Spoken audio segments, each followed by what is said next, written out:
ఎక్కడ పోతున్నారు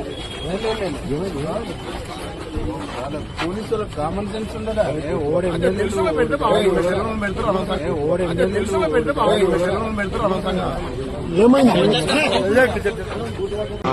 అరే ఏ మేడం రా మిమ్మల్ని కులంతో దూషించారు? ప్రశాంతి మేడం మమ్మల్ని చాలా సార్లు అన్నారు. ఏమంటారు? మీరు ఎస్టీ కులాల్లాగా చూస్తుంది చాలా సార్లు ఎస్టీ అని క్లాస్ వచ్చి స్మెల్ వస్తుంది అట్లే అంటారు. ప్రతిసారి అంతే అడిగితే మళ్ళీ కొడతారు. ఎందుకు అట్లా అడుగుతారు అంటే క్వశ్చన్ వేస్తే మాకే రిటర్న్ క్వశ్చన్ వేస్తామా అని పైపు స్టిక్ నూనె పెట్టి కొట్టిరు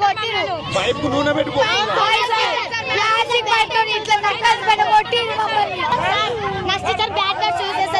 పోషణికే అంటది, రాజు మొక్కలు అంటది, పోషణికే అంటది, దొంగ మొక్కలు, గాడిద మొక్కలు, గలీజ్ మాటలతో మమ్మల్ని ప్రతిరోజు